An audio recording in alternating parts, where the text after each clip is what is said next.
and we saw what is known as the door of no return, the doorway through which these men and women and children passed on their way across the ocean to a life of slavery, a brutal journey many of us know as the Middle Passage.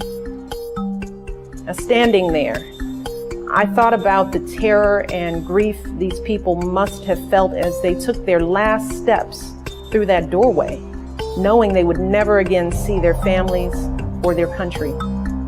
There is no way to undo what happened on Gorée Island and no way to erase the stain of slavery from our nation's past.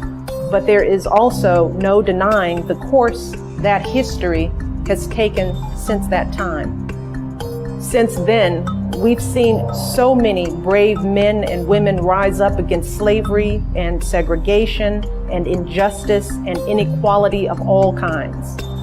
People who came through this island could never have imagined how history would unfold.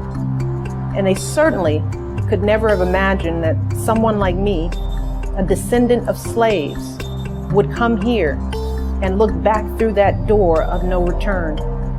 Maybe in the end, that is an argument for hope, even in the face of the most unspeakable horrors. Because time and again, both in America and around the world, we have seen that cruelty and oppression are no match for people of conscience who commit themselves to the cause of freedom.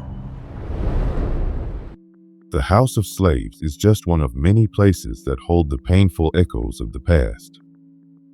What you just saw is a reminder that this history is not distant. It still shapes the world we live in today.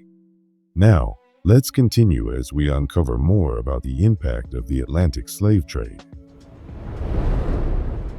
Why was the Middle Passage pure horror?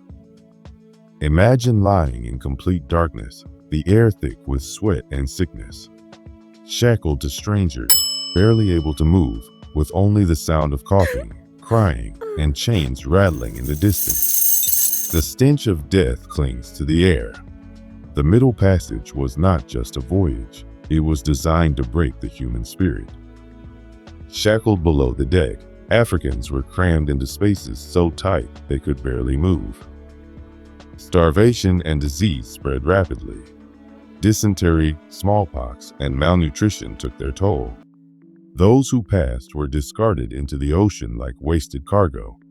Some Africans, seeing no escape, leaped overboard, choosing the ocean over bondage.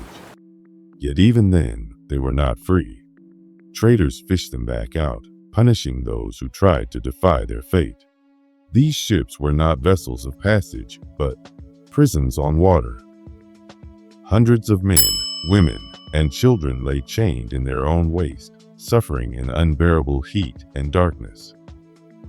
Women were particularly vulnerable, forced to endure relentless abuse and exploitation at the hands of the crew. How did the triangular trade turn forced labor into global wealth?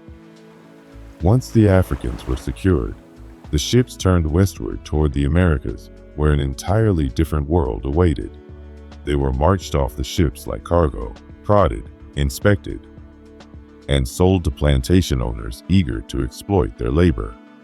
Families were separated in an instant, never to see each other again. These plantations became the backbone of colonial economies. The sugarcane fields of the Caribbean, the cotton plantations of the American South, and the tobacco farms of Virginia all depended on a constant supply of enslaved labor. That's a wrap, History Seekers. Catch the full story on YouTube. Thanks for watching. Peace and love.